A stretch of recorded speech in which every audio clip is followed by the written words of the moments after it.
एक आधा मिनट आपके लिए देता हूँ ताकि इस बारे में आप सोचो। विदेश में बिना बताए एक कानून के रूप में पालन किया जाता है। यदि किसी से आप फ़ोटो लेना चाहते हैं किसी के, तो उनको पूछ करके वो फ़ोटो लेता है। ऐसा हमने सुना आप ही लोगों के मुख से। लेकिन ये भारत एक ऐसा भारत है, समझता नहीं हो कौन सी सभा है, कौन सा चर्चा है, क्या है, कुछ नहीं, यूं यूं कर दिया। ये क्या है? ये सुनो, पहले दर्शन करना हो तो ऐसे दर्शन करते हैं, ये क्यों कर रहे हैं और ये क्यों कर रहे हैं। ये दर्शन करने की पद्धति है या क्या है ये? अरे संकल्प करके आप कहाँ पर रख रहे हैं ये भी आपको मालूम नहीं। श्री जी की प्रतिष्ठित होती है बिंब, और उसके भी फ़ोटो उसी में, आपके फ़ोटो सेल्फी भी उसी में, उसमें गुरुओं की भी फ़ोटो। कोई मर्यादा है आप लोगों के पास? यदि नहीं सिखाया है तो आप कखारा से प्रारंभ कर देना। अब आगे बताना चाहते, आधा मिनट तो हो गया। ये बताना चाहता हूँ, सर्वप्रथम किसी भी प्रकार से शरीर में आदि व्याधि होती, उसमें भी कोई भी आदि व्याधि हो सकती है। तो आजकल का एक लोकप्रिय आदि व्याधि है, क्या है महाराज? लोकप्रिय भी है।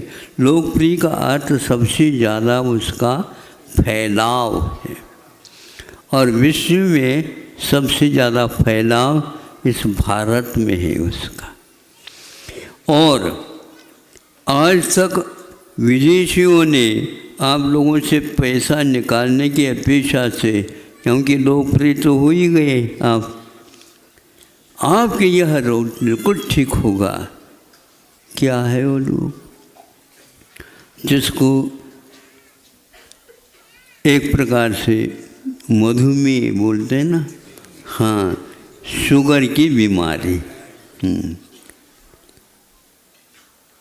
डायबिटीज या इंग्लिश में, क्योंकि कुछ लोग तो हिंदी और वो जानते ही नहीं, क्या कर सकते हैं, और हमें इंग्लिश आते हैं। अब कैसे बताए?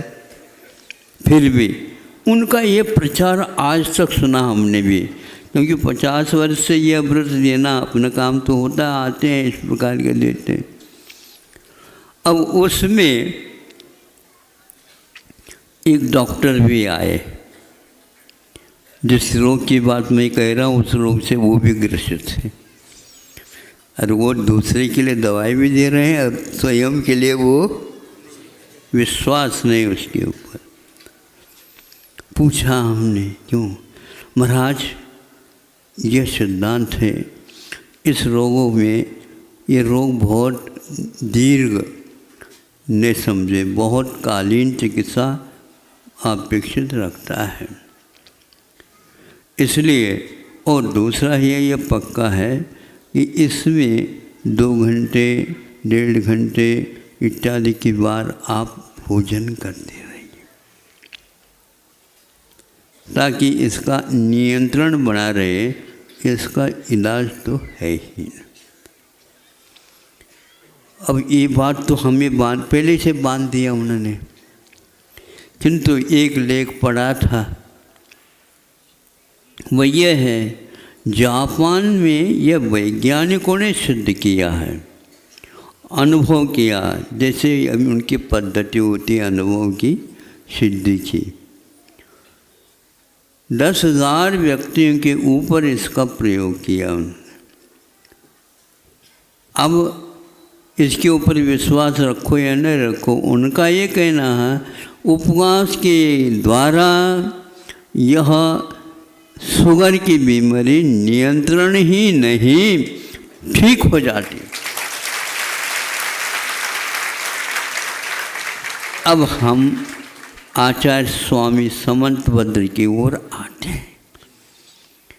चूँकि रत्नगढ़ श्रावकाचार्य आप लोगों के लिए प्रिय है, हर एक श्रावक इसका आस्था के साथ अध्ययन करता है और कथनचित वह अपने जीवन में इसका प्रयोग भी करता है और घर में भी प्राय करके दादी इत्यादि के माध्यम से कथा अथवा यह रीति नीति सुनाई जाती।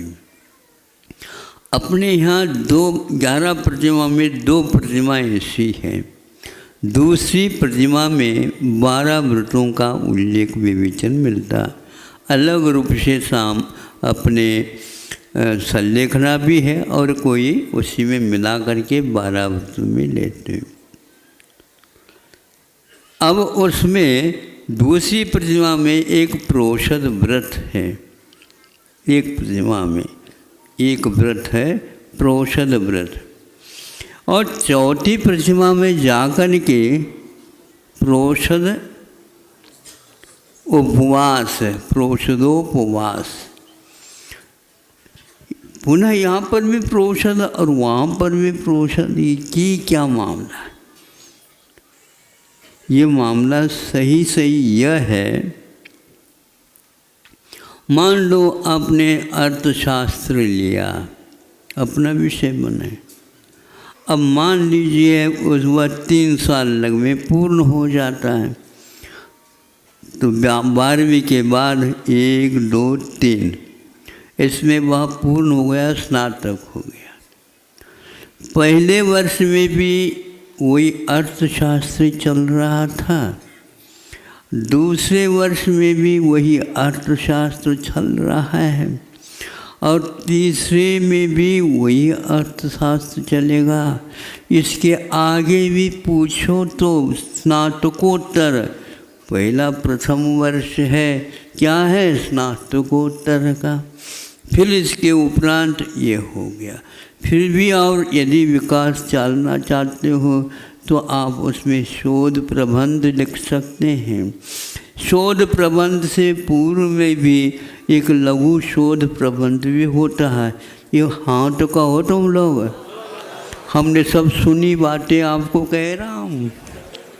आप लोग अध्येता हो, लेकिन उसकी भी लाज रखो, इतना पैसा खर्च किया।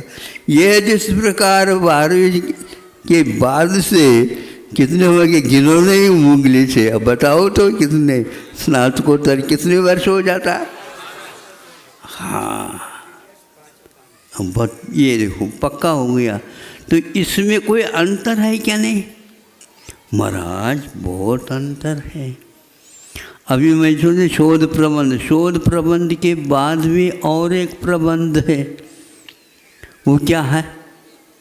वो मानद उपाधि मानी जाती है, ऐसा हमने सुना था। जो कहते हो आपके सामने रख देता हूँ, जिसको डेलिट बोलते हैं आप, है ना। तो ये सब कक्षाएँ, उसकी कोई कक्षा नहीं होती, वह अंतरिक्ष में चलता है, उसका कक्ष ही ऐसा है। उसमें सुना था कि विशेष रूप से उसी विषय में जो कुछ भी बचा कुचा अथवा विदेश इत्यादि में भी उसकी क्या परंपरा है, उसके बारे में भी बहुत अवशिष्ट जो विषय है, जिसको सिद्धांत ग्रंथों में चूलिका बोलते हैं, पुनः उसी का विशेष विश्लेषण और शेष जो रह गया है विषय, उसको व्यवस्थित करके एक पुस्तिका का निर्माण किया जाता है, वह भी एक विषय है। तो यहाँ 2 ही प्रतिमाओं में प्रोषद व्रत और प्रोषदोपवास कहा है। इसमें कोई अंतर है कि नहीं? दूसरी प्रतिमा वाला भी वही कर रहा है, तीसरी प्रतिमा वाला भी वही कर रहा है, चौथे में भी वही आ रहा है। तो हम ये कहते हैं यह अर्थशास्त्र एक साल में जो पढ़ाया वही अगले साल में है क्या? अर्थशास्त्र तो है उसका नाम। उसी प्रकार हम पूछना चाहते हैं इसमें अंतर क्या रखा है। इसमें अंतर ये कह रहे हैं कि प्रोषद व्रत जो होता है उसमें आपको उसकी एक पूर्व रेखा जिसको बोलते हैं रूप रेखा वो बताई जाती है और अनिवार्यता नहीं रहती है। उसको इस ढंग से रख करके वह प्रथम वाला एकमात्र व्रत करके ही रह सकता है, रहता है, आगे पीछे कुछ नहीं रहता। यदि अभ्यास के तौर पर करना चाहता है तो सप्तमी के दिन और नवमी के दिन भी एकासन कर सकता है। इसको उन्होंने प्रोषद माना है। प्रोषद का अर्थ एक प्रकार से सकृत भुक्ति, सुन रहे हो? हाँ, यह एक बार भोजन करना, वो भी कब? अष्टमी के दिन नहीं, किंतु नवमी और सप्तमी के दिन एकासन करो, फिर इसके उपरांत बीच में उपवास रखो। हाँ, उसमें यदि चाहें एकासन तो करना पक्का ही है, तो ये भी और नवमी और सप्तमी में भी, और यदि चाहें तो अष्टमी के दिन केवल पानी लेकर के भी आप कर सकते हो। ऐसे कहीं कहीं पर ध्वनियाँ निकलती हैं। ये क्यों कहा? यूँ कहा, इसलिए कहा कि इससे रोगों का निष्कासन भी जाइए। आज तो हमने धारणा कर ली। बुंदेलखंड में क्या कहते हो महाराज, आपने तो दी थी और हमने दी थी, हम तो साक्षी हो रहे, किसी भी प्रकार से आपका ये रोग छूट जाए। अब वह पानी शुद्ध जल का पानी का लेता है, धारणा से ही पक्का कर लेता है, तो ये 3 दिन एक प्रकार से मिल करके आपका सब ठीक होती। इसलिए वह जापान का उदाहरण हमने दे दिया। जापान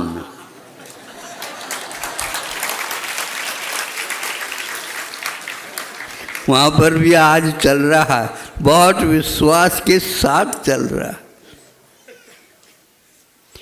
कुछ भी नहीं लो, सबसे अच्छा है, क्योंकि इससे शुगर नियंत्रित हो जाता है। आपको या रत्नगढ़ श्रावकाचार्य के ऊपर विश्वास है या जापान के ऊपर? वैज्ञानिक सूत्र है तो वो ही करो। हमारे आचार्यों ने पहले ही थीसिस लिखी और आज आप लोग पढ़ पढ़ करके वही व्यवसाय करने में लगे हुए हो। अपने आप को निरोग बनाना है क्या? नहीं। हाँ, सैंपल के गोली आ जाती हैं, सैंपल में दवाइयाँ आ जाती हैं, सैंपल में अपने मरहम पट्टी आ जाती, सारे उसी को खा लेते और पैसा भी बचा लेते। ऐसा हो रहा है। भारत को हुआ क्या? ये पागलपन ऐसे क्यों हुआ है? वहाँ से पहले वर्षों तक तो उसका नियम का पालन किया, वह और ज़्यादा गड़बड़ में आया। वह रोग तो ठीक होगा ही नहीं, किंतु वह आपका मरण से तो बचा देता है, लेकिन जीते जी मर जा, ये हो रहा है। साइड में, इनसाइड में कुछ भी हो, साइड इफेक्ट क्या अर्थ होता है सुंदर जी?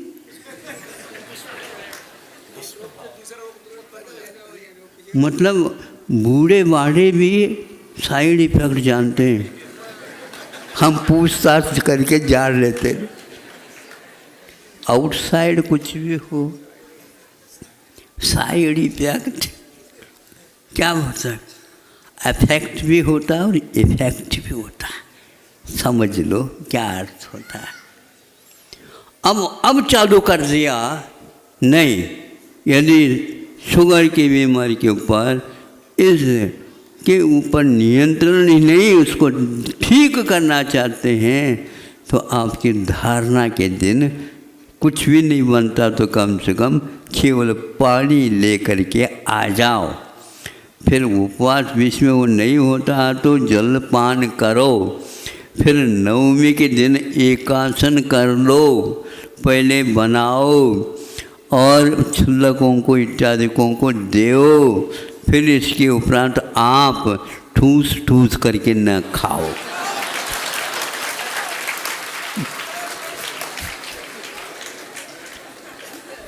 हमारी भाषा आपको समझ में आ रही? ओ, ये है भारत। अब यही दूसरी प्रतिमा चौथे में चले जाएंगे तो आपको सप्तमी के दिन एकासन ही करना, और वह भी हल्का फुल्का। वह भी फुल्का कहने से पूड़ी नहीं, क्योंकि वो भी तो फूल थी। हाँ, तो वो नहीं मिलेगा महाराज। नवमी के लिए भी कुछ नहीं मिलेगा, सप्तमी के दिन भी कुछ नहीं मिलेगा, और बीच में देवता आ गई, उपवासी देवता। कैसे उपवास करेंगे, शक्ति कैसे रहेगी? सब शक्ति बिल्कुल बढ़िया रही, जैसे शास्त्रोक्त लिखा उसके अंदर करेंगे, पक्का है। इसलिए शास्त्र के ऊपर रखोगे विश्वास तो सम्यक दर्शन साथ चलेगा। और दूसरी प्रतिमा की असंख्यात गुणी निर्जरा ज़्यादा चलेगी। नहीं समझे? जिन्होंने इस व्रत को अंगीकार नहीं किया उसके ऊपर बैठने का आपको सौभाग्य मिलेगा। क्या चाहते हो? ताली बजाना तो चाहते हो, लेकिन इसमें से क्या चाहते हो? इस प्रकार जलोपवास को भी उन्होंने, जहाँ तक मुझे स्मरण में आ रहा कि चारित्र संहिता में ये लिखा हुआ, जलोपवास को भी इसलिए, जल अपने आप में आहार में नहीं आता और उसको पेय नहीं। पेय तो दूध भी है और रस है, मठा है, आदि आदि ये पेय में आ जाते हैं, लेकिन जल पेय में नहीं आता। जो कुछ खाया पिया है उसको पचाने में अपना योगदान देता है, आपके नेत्र की ज्योति को सुरक्षित रखता है, और बीच में जो आपके भीतर जो घुस करके बैठी है सेना और आपके ऊपर राज सत्ता चलाना चाहती है, कान पकड़ करके वह बाहर निकाल लेता है। लेकिन यदि मान लो भोजन आपने अति कर लिए तो वह पानी आपके लिए पूरा काम नहीं कर पाएगा। तो क्या होगा? भगोनी में आपने ये खिचड़ी बनाने के लिए रख दिया, ऊपर तसरी भी ढक दिया और नीचे से आग भी लगा दी। बहू आकर के थोड़ी सी आग को और तेज कर दी, और क्या हो गया? जल्दी जल्दी आप जा कर के बाहर बैठे थे, दृष्टि तो उसी ओर थी, खिचड़ी बन रही है, और उसी में से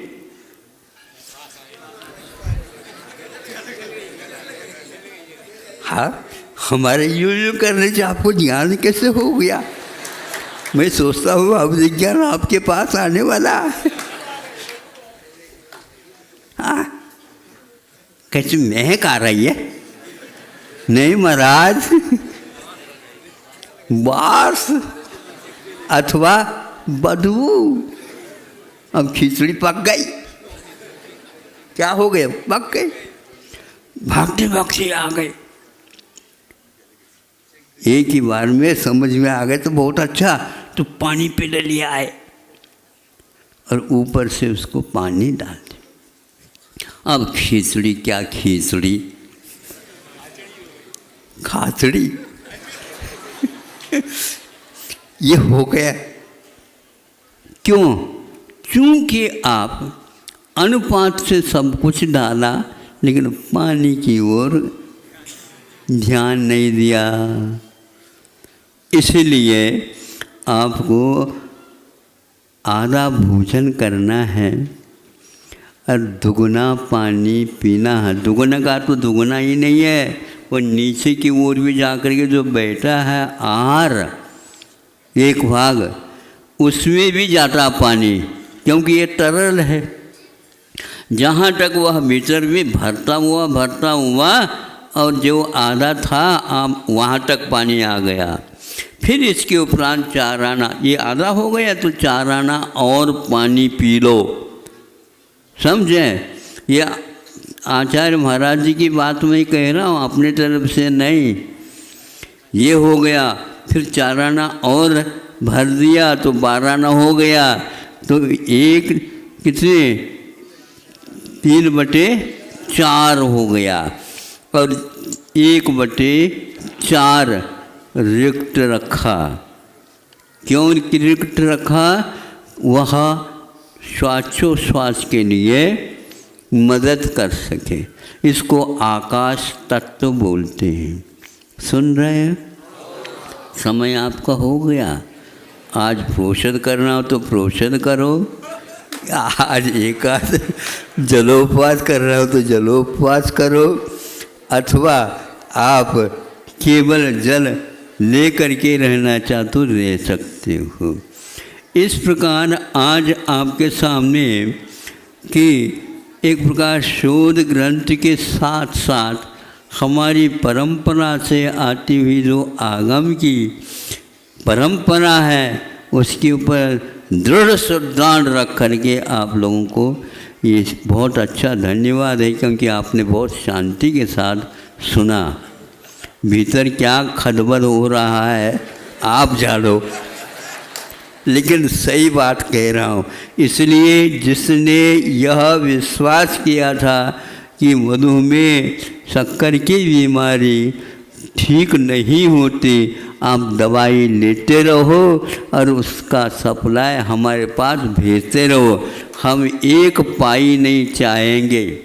सर्वाधिकार सुरक्षित वाली बात यहाँ पर नहीं है, लेकिन आप लोगों का भी कल्याण हो, इस पक्ष से आचार्यों ने जो बात लिखी है हम ही लोगों के लिए लिखा है और उन्हें अपने कर्तव्य को उन्होंने पूर्ण किया। धन्य है यह आचार्य परंपरागत जिनवानी श्रद्धा का विषय नहीं, ध्यान देने योग्य। यूं ही श्रद्धा कर लो ऐसा नहीं चलेगा, इसकी ओर ध्यान रखो और अपने आरोग्य को सुधारो तो वैराग्य दिन दुगनी, आगे बोलो, रात चौगुनी। बिल्कुल इतनी यदि गुणित क्रम से होने लग जाए, मैं समझता हूँ ये वक्त छोटा सा वक्त है, आपका कल्याण कर ही देगा और उसके साथ हमारा भी कुछ हो ही जाएगा। अहिंसा परमो